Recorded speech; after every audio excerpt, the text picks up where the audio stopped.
What's up, everybody? It's Matt Johnson. We are back with another episode of Real Estate Uncensored. This is the place where you get actionable ideas, insight, and inspiration to turn your real estate career into a life of freedom.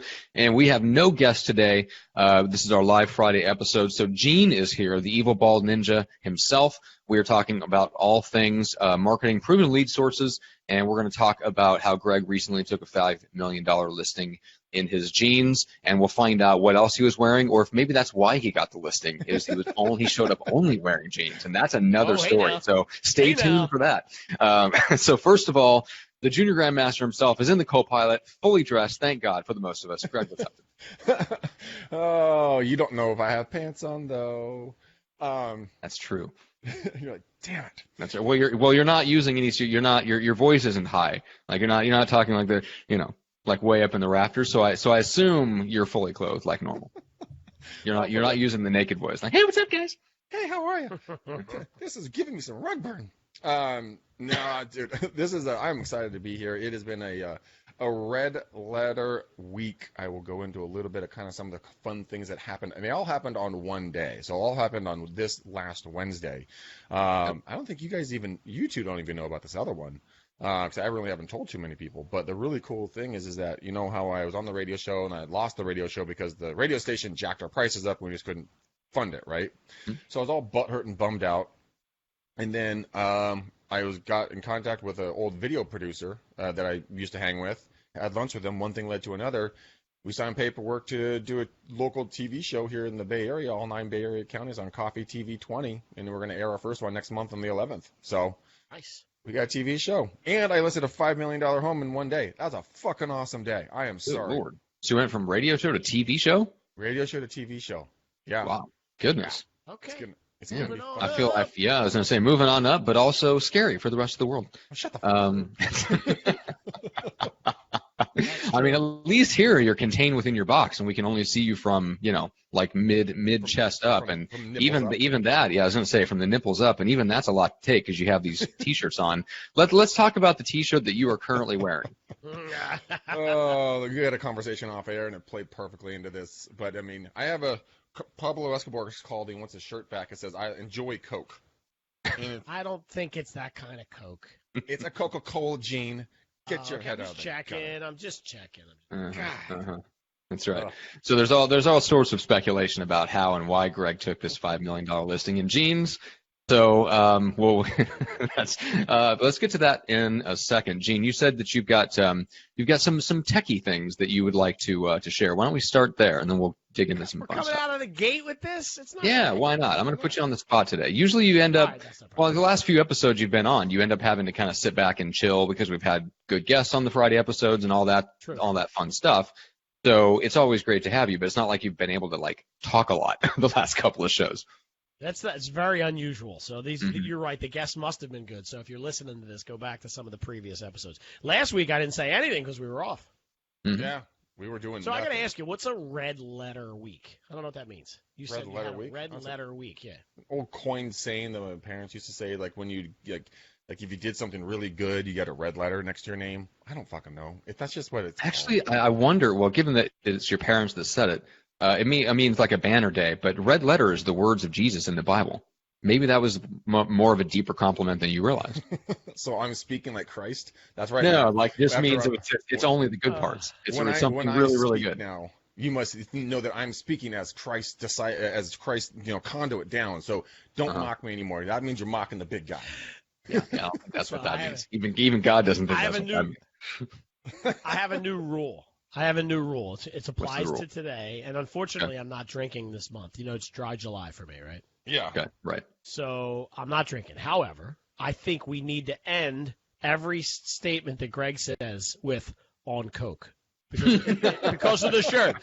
So everything he says, drop an "on Coke" at the end of it. Let's see where that takes us. I think that'll be funny. I was going to say we should drink after each one. It'll be hilarious. Yeah, exactly. Yeah, there's an old Whose Line. Whose Line is it anyway game called If You Know What I Mean. And I love that game because basically if you say anything and follow it up with if you know what I mean, it makes it insanely sexual and totally disturbing, and you never know what anything actually means, but it just sounds wrong.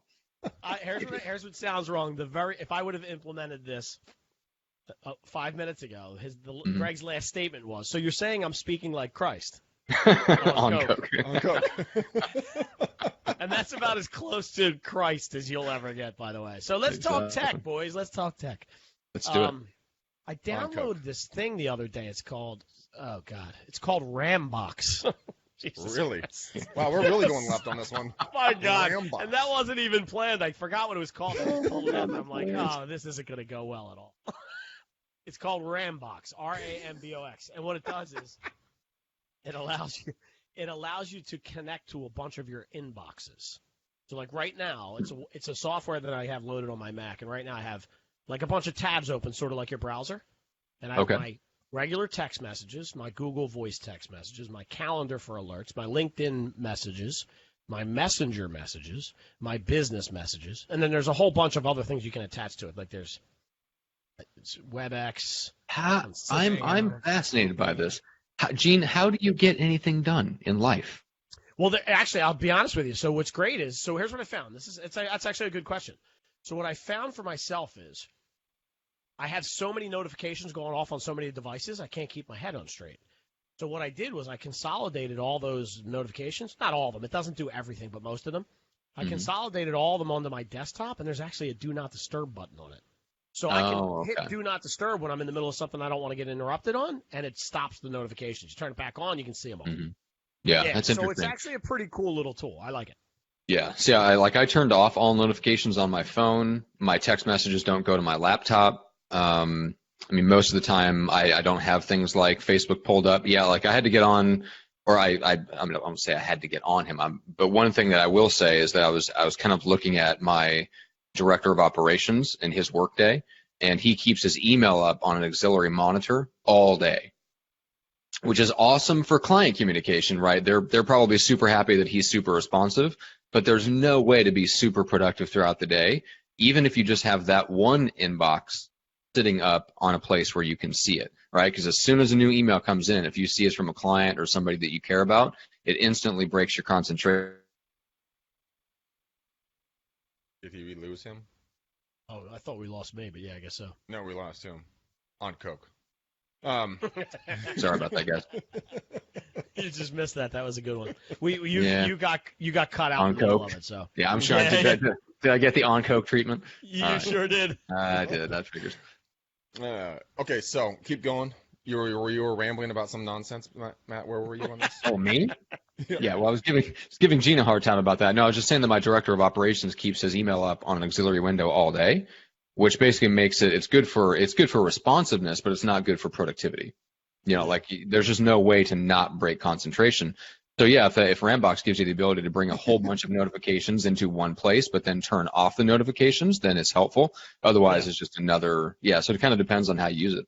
Well, and here's the other thing I do too with it, which is, and again, I'm not, I just started using it 2 weeks ago, and I don't use it as effectively or efficiently as I should. But one of the other things too is that one of the things I try to do at the end of the night when I shut everything down, I have this little process checklist. So I just run through my emails real quick, and then I run through my voicemails, just because I want to set up for tomorrow. I want to make sure that I start the day off with communication that needs to, so it's not another 12 hours before I get back to you if I need to. And one of the other things is I have people messaging me on all these different platforms. So I noticed that at night it would take me 45 minutes to okay, I got to open up my text messages, scroll down, look. Now I got to go to my Facebook Messenger on my phone and take a look on my. So what this does is it allows me to take a look at everything all in one view real quick, so I can just take quick note of, okay, I got to make these 5 phone calls tomorrow morning. It just helps streamline everything for the most part. You might hate it, but it's okay. It's not the greatest, but it's not the endlessly fascinated by your business and your ways, Gene, your mysterious ways. They are very mysterious. Yeah. If it took me 45 minutes to go through my messages, I would kill myself. Well, part of it is my ADHD too. It probably should take me 8 minutes, but I'm all over the place. And plus, Escobar's on the TV too. So that's right. All right. So we've got a bunch of stuff to get into. First of all, I want to hear the story, Greg. So how did this $5 million listing come about? Do you want to start at the beginning? I want to know where the lead came from, first of all. Yeah. Okay. So it was an online lead. It came from Homelight. And so they sent it to us. We got to give them a 25% referral fee on this thing. And so I stayed up with this guy. His name is Jeff. I stayed up with Jeff for a little over a year and a half, following up with calls and emails and stuff like that. And I pretty much thought it was a dead lead, but I gave him one last call, and he's like, yeah, man, I would actually be interested in talking. And so I'm like, okay, well, he's like, I'm going to go to Europe for 3 weeks, and then I'll come back. Fine. Okay. So he hit me up, and you guys are going to get a kick out of this. I wasn't tracking the weeks, right? And I get this random message, and I completely discard the message. I'm like, oh, whatever, text message. I don't know who this Jeff guy is. And so I blew him off by accident. And then he hit me up a couple of days later and goes, hey, Greg, I'm not sure if you saw my last message, but do you still want to meet and talk about my property? So I quickly researched it. I'm like, oh, shit. I'm like, yeah, yes, I do, Jeff. My deepest apologies. Let's meet up. And so I didn't really do too much research on the property. So I just wanted to go out there and just kind of see if this guy was for real or not. I go out there, and, of course, I was wearing jeans, as always. Jeans and my Vans tennis shoes. And shirt? No shirt. No Enjoy Coke shirt. But you had a shirt on. I had nipple tassels. I consider that a shirt in Northern California. Fair enough. No, we're talking about t-shirt and blazer. No, the first meeting was one of my gray shirts. I just roll up the sleeves, so it's a button down when I just roll the sleeves up. So super casual, pretty much. Okay. And walked the property. It's a 5-acre piece of property. It's got four potential lot splits on it. He has a big, beautiful house, and it's ready to be built out. And on top of, he's got an apartment on top of a car barn. He has a lot of exotic cars he keeps in this thing. And he has a stables for horses and another lot in the back. So we walked the whole thing. He gave me, here, I'll show you what he gave me. He gave me this huge, map, lot map and everything else, kind of talk about what to do. And I told him, hey, I'll call you back in a couple of weeks, and, we'll run some numbers, and I'll get back to you. Well, I walk out of there going, fuck, man, I do not know how to price this thing at all. I mean, at all. Because it's there's so many ways you can price this thing. Do you price them as individual lots? Do you price it as a house? Do you price it as a package? Do you price them as, package them together? What do you do? So I brought in the Grandmaster, the T-Mac, me Papa, and we sat down and went over the different ways to do it. And so we said, okay, this thing's probably worth about $6.5 million. And so I said, okay, and because we priced all the lots out, and then we went back and we sat down. I called him up probably 2 or 3 weeks later. He's like, hey, so you got a number for me or what? I'm like, yeah, man, sure. So this week on Wednesday, we had a meeting set, and he changed the time on me. He's like, hey, I've got to leave early. Can you come in earlier too? I'm like, sure, no problem. And so I rolled in. I said, hey, man, I'm going to be super casual. Is that cool with you? He's like, Greg, I'm super casual. I'm like, okay, cool. I rolled in Vans tennis shoes, my baggy jeans, and I had a T-shirt on, a nicer T-shirt, kind of like one of the shirts you would wear, Matt. Okay. And with the 3 little buttons at the top here and shit. Oh, yeah, like a Henley or something. Yeah.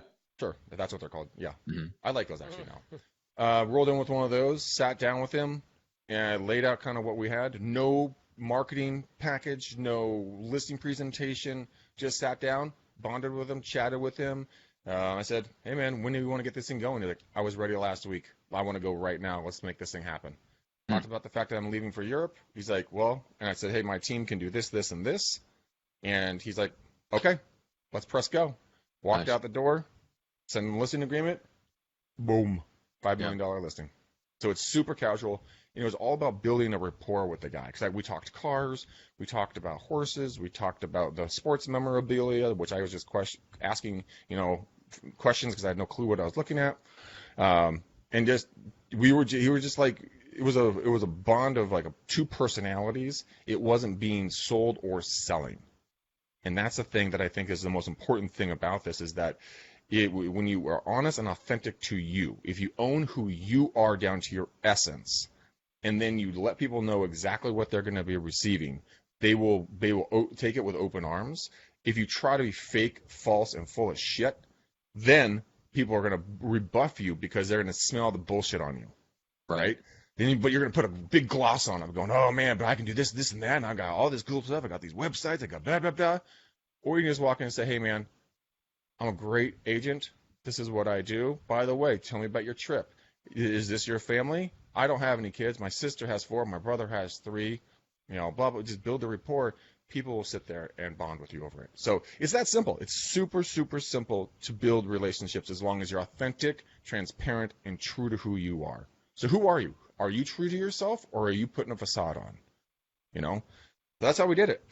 Nice. So wait, I missed the very, very beginning of that. How did you get that lead? You've been on the show the whole time. How did you miss that? No, I lost my internet connection there for a second. Oh, Home Light. You've been on the show the whole time. I have, but I conked out. I conked out for a I drift in and out. Like you were talking, and I got, I can't be expected to pay attention to everything you say. I mean, come on. Something else came up. Yeah, exactly. Oh, there's a fly in Something my came room. up. Like, yeah, well, you just see it. Gene has his RAM box open, so he was paying more attention to that. Hey, whoa. So Hey now. Who doesn't like a good RAM box? You know. I know, right? Exactly. No, everybody likes a good RAM box. Great way to start a Friday, baby. Yeah, exactly. Oh, Take it man. into your RAM box. And by the way, Greg, for those that don't know what Home Light is. Oh, Home Light is an online service that you sign up with them, and they will give you leads. Then you have to update and manage the communications and conversations with the leads in there. Obviously, the more that you close, the more that they will give you, because there's a 25% referral fee. But yeah, it's really pretty good. I mean, they've sent us a bunch of leads. This is the only one that's been able to close just because of a lot of factors. But I think they're going to be really pleased with this one. Yeah. I mean. So, yeah, that's how All we right, did it. I like it. There is a follow-up question I had just real quick, just because we're on the subject of listings. There's a question here that I spotted in the lead gen description objections group from Kirk, and he got into a situation where the seller was actually disputing the comps because they believed that those properties were, quote, undersold. How do you run, like you had this really good strategy meeting with a listing, and you like came together to decide what to list the property at, which makes sense in a luxury environment. When it's a $250,000 house in Omaha and the seller is unreasonable on price, like usually you can fall back on comps and at least throw a bucket of cold water on them and get them to see reality. It looks like he tried to do that here, and they came back with, yeah, but those were undersold. Like, well, what the hell does that? How do you know, first of all? And so how, in the moment, how would you handle that if somebody brought that up as an objection? Like, no, those comps were like, they're not truly comps. They were undersold. So undersold, you're saying like they sold for too little? Is that what we're saying? Yeah. Like, hey, my house is worth $250,000. I know that every other house in the last 3 months has sold for $200,000 that were just like mine, but I believe they were undersold. It's a simple strategy. You just say, you know what, I'm not perfect. You know, I'm not Matt Johnson. But is there a comp that I may have missed that you can show me that would justify the $250,000 price point? And they're going to say no. Then you say, okay, well, why don't we try this? If you truly feel this is worth $250,000, why don't we go to market at $250,000 in 14 days? If we haven't had a showing a day, or if we don't have a contract in hand, we'll agree to come back together, correct the price down to what the comps are showing us, where the value is in today's market, and we'll go back out on the market. Is that an agreeable strategy? And it's just that simple. You have the conversation with them because it's going to do two things for you right there.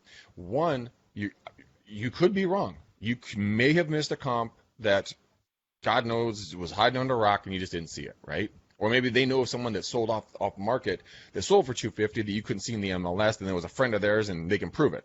Okay, great. Now I have something I can prove. Or two is if they're just going to waste your time and beat you up about pricing and everything else, go spend your time doing something else, because these people are not worth it and they're never going to sell their home in that scenario. And God, they're going to spend money and time and effort and everything else. So that's what I would do. That's awesome. I think there's also a teaching moment there too, right? So I think being undersold is great, right? But when you have a buyer that walks to the table and their purchase of your home is now contingent upon a mortgage, the bank is going to come out and look what's on paper and say, they're not undersold. This is what we're going to loan on. Mm-hmm. And so now that buyer is required to either negotiate with you or come up with the extra cash to meet the difference. And if it's a smart buyer, they're saying, every other house on the block is $220. This is $250. I'm putting myself upside down. So why would I do that? So either come to $220. You're putting yourself, You're starting at a disadvantage at that. I think the reason why I say that is because I learned this when I was 24 the hard way, because we put an offer in for a condo, and it was down the shore, and it was right before we got married, and she wanted $42,000. We agreed to $42,000. And got it. Went total? Like 42 grand. Yeah, that's how much it cost. This was back in like 2002. It's a 300 square foot place with a private pool, a block from the beach, 400 feet from the beach. Yeah, we're aware, Greg, that that's less than your Jeep. We get it. Yeah. Oh, listen, it's less than most of the cars I have in this house. I get that. Mm-hmm. But at the time, it was a good investment. It was 2 doors down from where my in-laws have their condo, so it made sense. So we went and got the approval, and the bank came back, did their appraisal, and they said, this thing is worth $36 grand. We're lending off $36,000. Ooh, wow. And hey, congratulations. You get to come up with $6 grand you probably didn't have. Exactly. Yeah. Except in my mind, I thought, congratulations, I'm negotiating with her, and she's going to come down. And I said to her, 36. The bank's telling me it's worth 36. I'm not coming up with $6 grand out of pocket. She said, okay, good enough, bye. And we said goodbye, and I went through all the iterations. I go, So literally 4 years later, she sold that for $135. Wow. So if I had came up, let's just think about the two sides of that at the time. Yeah. If you would have come up with $6 grand, you would have been $100 grand richer. Right? Yeah. Crazy, right? But that sucks. Kind of taking that back.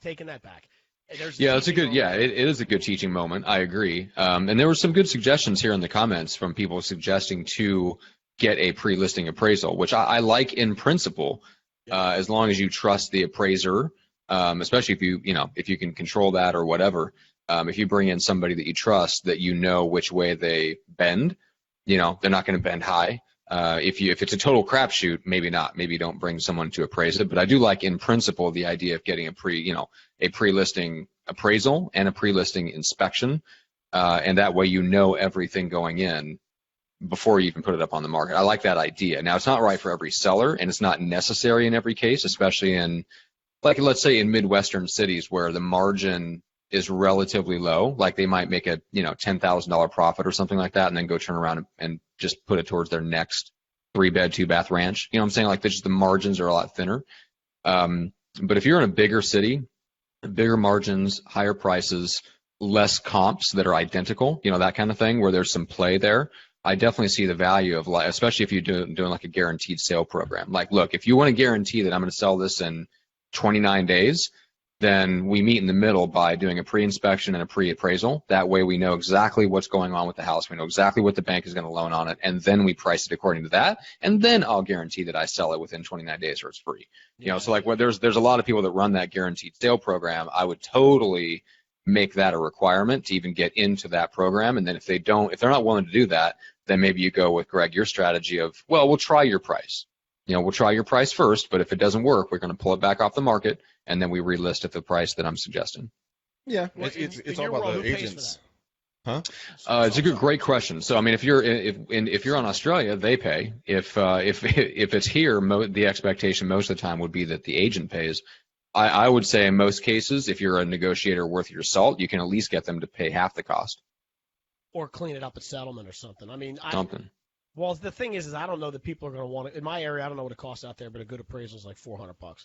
So which I know it sounds weird for us in the States to ask the seller to pay something like that out of pocket when they first sign up. I think we just have to remind ourselves in Australia, they pay everything up front. Yeah, but why? Is there a different thing on the back end? Like, not really. No, they're not paying a buyer's agent commission. That's the only difference. But no, the Australian market could have evolved the same way the U.S. market did. For some reason, it didn't. The agents there just aren't willing to shoulder the cost up front, and so it never became customary. It just was customary to ask the seller to pay for stuff like hard marketing costs and appraisals and inspections up front, and so that just became the norm. And so there's a whole country out there of 40 million people or whatever where they all pay their costs up front to their seller's agent. Yeah, I just think it's a risky proposition for a lot of agents who are new in the business or don't have a huge budget. If you're putting 3 appraisals out in a given month and none of those deals close. Not to mention, we're only talking about $400 for the appraisal. You're not talking about $500 for the pictures and the marketing. So this agent is out $3,800. None of them close. They're out $3,800. Yeah, that's why if I were going to do it in today's market, I would make the seller pay at least half the upfront cost. Yeah, and I mean like upfront, like they pay it in cash. Yeah. All right, cool. Let's finish out with this. Let's try not to go super long on this because I know this is a big juicy question, but this is from Tabitha. This is in the same group. I can't wait for Tabitha. Quote, who has a lead source that is proven, not some resource that takes a year to build up or is outrageously expensive? Thank you. End quote. Tabitha, this is how you do it, girl. It's called a business card. They come in multiple colors and shapes. I want you to go outside your door, and I want you to give it to 25 people every single day. Within 4 months, you'll have more business than you know what to do with, and you'll build relationships. Or you can go through networking events with like Rockstar Connect. You could do something like that. Start doing a video series of educational videos and then pushing them out to the local population. Go and start doing videos for local businesses. I actually started doing this myself recently, and it works out phenomenally. Apparently, I'm filming too much. My last video, I gave them so much stuff. After editing it down, it came into a 30-minute video. I'm like, what? Ooh. For what? Yeah, I gave them a lot of video. I shot a local seafood restaurant, high-end seafood restaurant. Business owner interview. Got it. Yeah. And they already are, actively talking with me about, hey, I think the chef's thinking about, buying something, or the boss is thinking about buying an investment. So those conversations are already starting to take place. And I did it last week or 2 weeks ago. I can't remember when. So, I mean, it's just really getting out there. If you want to do cold calls and door knocks and everything else, that's fine, but you're going to go up against a 97% fail rate because only 3% of the people actually want to do anything right now. But if you can build relationships with people and go out and contact your database, talk to your friends and family and let them know what's going on, remind them that you're in real estate, remind them that you have a goal that you want to set, then, dude, if you're looking for the golden goose, 9 out of 10 times you're not going to find it, so you might as well go with the easy, low-hanging fruit and just be a human being. I mean, what would you guys say? I mean, I would also hire Gene Volpe to do my marketing. Thanks, buddy. Thanks. So I want to show you something. I was drawing this while we were doing it. So Matt, I'll need you to narrate this what I'm about to show you because the people that aren't viewing this won't be able to see it. But we used to do this when I used to work at Verizon. You see that? Okay. Fast, good, cheap. On either side of the triangle, right? It's three sides. That triangle is the perfect triangle for a client. They want all three of those things. But in our world, the reality is you can only have two of those three. Pick them. Mm-hmm. So you want good and fast, it ain't cheap. You want good and cheap, it's not fast. You want fast and cheap, it's not that good. Mm-hmm. Right? Yep. And that's kind of how they used to sell this stuff, and they used to tell the clients up front, I'm setting your expectation. So unfortunately, in most instances, something's going to be either very expensive or it's going to take a long time to achieve, right? And so that's, unfortunately, for real estate agents, if you're just, I'm guessing from Tabitha's question, she might be, I'm only guessing, but she might be new in the real estate business, and she's just getting off the ground, and she's thinking she wants to create a lead source for herself, and unfortunately, sweat equity is probably the only way to do that, like Greg said, and get out there and give out 25 business cards every day for 4 months, and hopefully that'll materialize into something that is not so cheap. Well, another thing that would be incredibly helpful and a way to really, really stand out would be standout cards. Do 5 standout cards a day, and 25 business cards. That's your business model. Walk around to local businesses and ask them how you can help bring value to them. Because if you can partner with local businesses, they have people every single day walking directly into their business because they trust them with their services, and these are people that you would never be able to get in front of. And if you can become their go-to, the restaurant owner, the servers, the managers, if you can be the go-to person for the people to walk through those front doors, I mean, that's just gold. I mean, last night I was with one of my good friends, and she and I had gone out for a drink or two, and I came back to Scott's. She does all the events there. Dude, that place was packed with people, and this is not cheap food. I mean, not cheap at all. All those fools in there got money, and the servers and the managers. There's regulars, and there were people that talk to them about certain stuff. Build relationships. I mean, I didn't listen to my dad for 20 years about how to build relationships. And then all of a sudden, this year I'm like, a really good thing to do would be I should build relationships. So don't be Greg. Go build relationships. Get out there. Matt's an agoraphobe. I mean, he pees in bottles and never leaves his house, and he has Grubhub bring him food. I mean, his house doesn't have a bathroom. I was going to say, like, wow, my house crazy is agoraphobe. My house is quite a unique one then. Yeah. Well, Julie have the right real estate agent. Yeah, I know. Julie and the 3 obese insulin-sucking, wood-denting babies, they don't. Right, they're in the bathroom all the time, constantly. Yeah. Bathroom's never free. Yeah, I mean, Gene, I couldn't have said it better myself. I love that example. I mean, if I had to start over again and my life depended on it, it's all about the number of conversations that you're having, and then trying to have as many of those conversations be with people who are qualified as humanly possible. Like, that's the game. Yeah, you can pay for a shortcut in the sense that you can pay for internet leads and things like that, or other programs, or you can pay for it by signing up with a company like HomeLight that'll send you leads, but then you pay for it on the back end by giving up a chunk of your commission. Like, there is no free lunch. Like you said, you either put in the sweat equity and you get to keep the money and you don't have to spend a lot up front, or you spend a lot up front, or on the backside you put in less sweat equity. Somebody does something for you and they hand you a lead, and then guess what? You probably give them a giant chunk of the commission either up front or on the back end. Like, that's the way the world works. Yeah.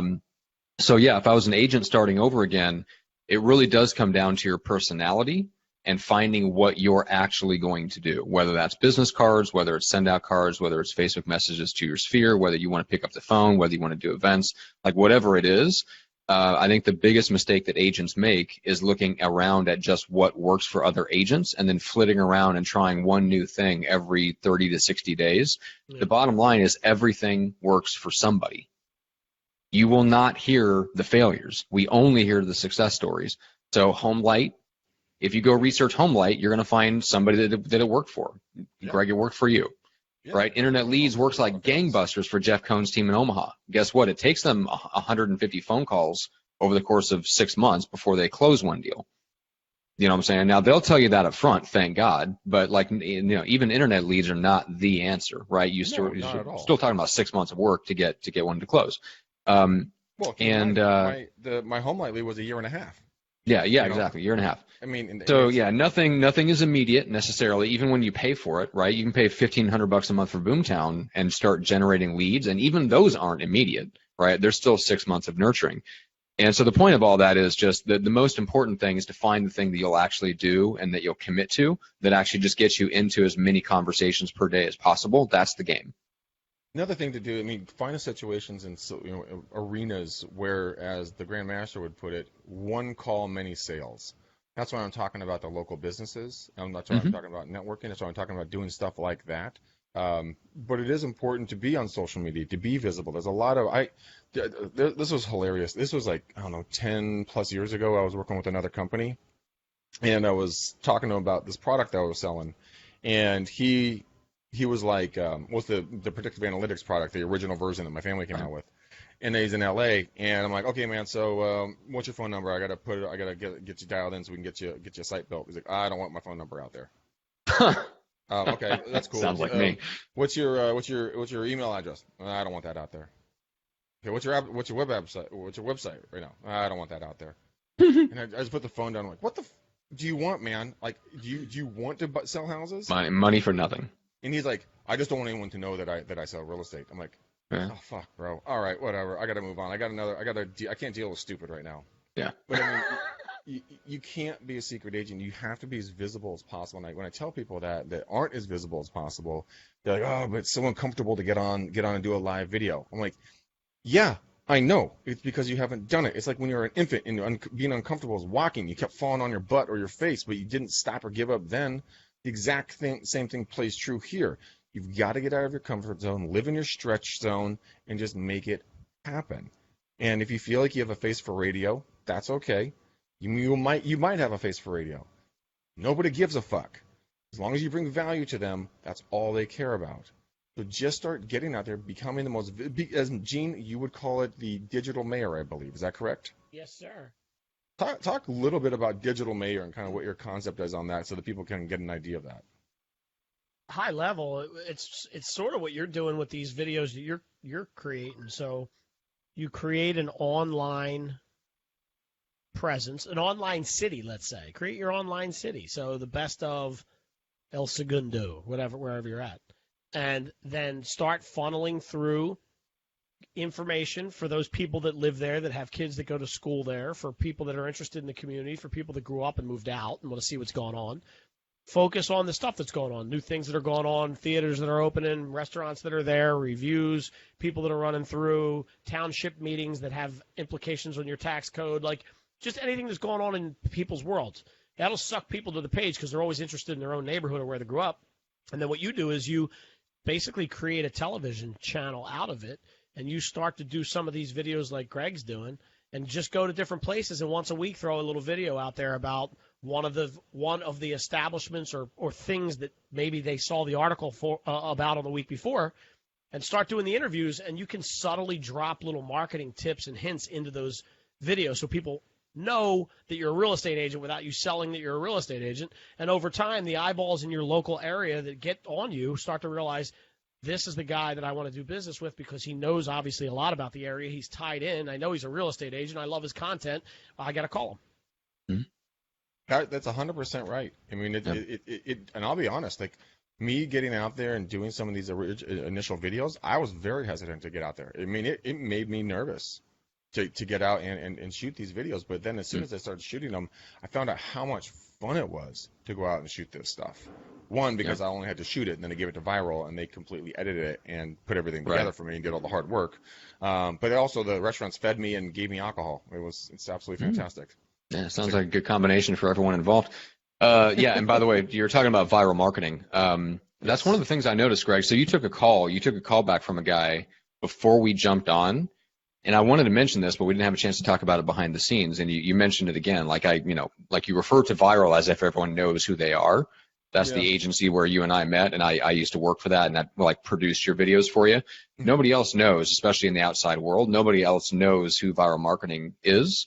So I just thought I'd throw that out there. Like when you're talking to prospects and you're talking about the videos that you're doing, and they call back or they're interested or they get on the phone with you, make sure that you're not throwing them off by calling them something that they're not familiar with. Like these are, I don't know what you call them, like, hey, this is the, I do a series of videos about the local area and I interview local business owners. I think you might have caught one of those videos and I email it to you every 2 weeks. Like, oh, okay, now I remember, right? Yeah. So like you're having trouble getting the guy to remember where he saw you, and it was the way that you phrased it. And that would help is like zeroing in on your phrasing of what videos you put out and why you put them out, so that when you follow up either proactively by calling them or they get a message from you and they call you back, it's important to get them to trigger the right thing. Like, hey, I'm the guy that does those videos where I walk into the restaurants and the local shops and interview them because I really am. I'm a local agent, so I'm excited about the stuff that's going on in the area. No, you got a good point. I mean, I speak, it's like all of us real estate agents, we speak real estate terminology to the layman consumer. And when we say, I'm going to come on over and we're going to take a look and see if you're qualified for an FHA, then we're going to drop, or maybe a VA. Well, I'm going to give you an RPR report, and then we'll see what we're going to do with your CMA. And they're just like, what the fuck was that? Oh. Yeah, and so, it is true. It's important to really know your language. And Matt keeps it's funny. I know, I just did again. It reminds me, Greg, when you and I were hanging out like a year and a half ago up in your neck of the woods. I think we're actually in Danville at one of your favorite bars. It's around the corner from your old office. Magaz. Yes, Magaz. And we were sitting there at the bar and we ran into somebody that knew who you were, and he was in mortgage.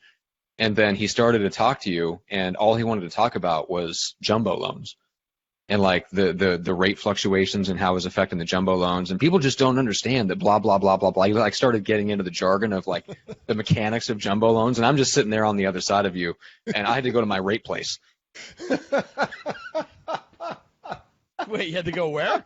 To his rape place. Yeah, have you not heard this term, Gene? This is for me, and I'm sure it applies to a bunch of other people, but for me, this is the place where I go, where I'm just being mentally molested, and I'm just trying to pretend I'm not there. That's very interesting the way you stated that. Okay. Yeah. It's like it's happened to you before, so you know that you have to go to this place. That's right. Exactly. I've been there. I know this. Disassociative. Yeah. I know the situation you're in where you're just like. Yes. There's been some episodes where Greg has gone to his rape place, which I found hilarious. Like I can look over him and just see he's like scrolling through Facebook during the show and stuff like that. Is hilarious. But anyway, I digress. But I just literally crawl into my rape place hole. And I'm just like, I'm just going to think of pretty puppies and kittens. Yeah, so the moral of the story is don't do that to your own clients. Don't do that to your own prospects. They don't care.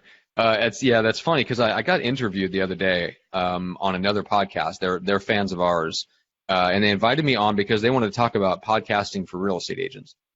And I'm like, that is the last thing you should be doing. You should be doing what Greg is doing and going out like interviewing local businesses and stuff like that. Because I pointed out that most of the general public they don't care about the details of real estate. That's why agents exist. That's why we have loan officers, and that's why we have real estate agents. They don't necessarily care about the details. They definitely don't care about the jargon. So like using the jargon, like using that stuff, it's one thing to show your expertise, but I definitely feel like it's very easy to slip into that where we talk to them like they know what we're talking about. And not only do they not know, but most of the time they don't care. They want great guidance and advice, but they don't actually want to know how the sausage is made. Well, that's like going into a cell phone store and they're just like, I'm going to tell you all about how this works and this, that, and another thing. I'm like, hey, bro, does it work? Yeah. Okay, good. I'm going to leave now. Mm-hmm. Here's my money. Yeah, there's one specific personality type that cares, and those are high C's. Agent. No, real estate agent. High C's. High C's will care. Yes, other real estate agents care, and then the high C client might care. Here's the way I look at it, right? So same with your phone. Every 2 years, you care about what the phone does for literally 2 days when you need to make the purchase, right? In real estate, you have people that care about real estate for 3 months every 7 years. Yep. That's a very small window for when I sit down next to you and go, hey, have you heard about the price ranges in your neighborhood?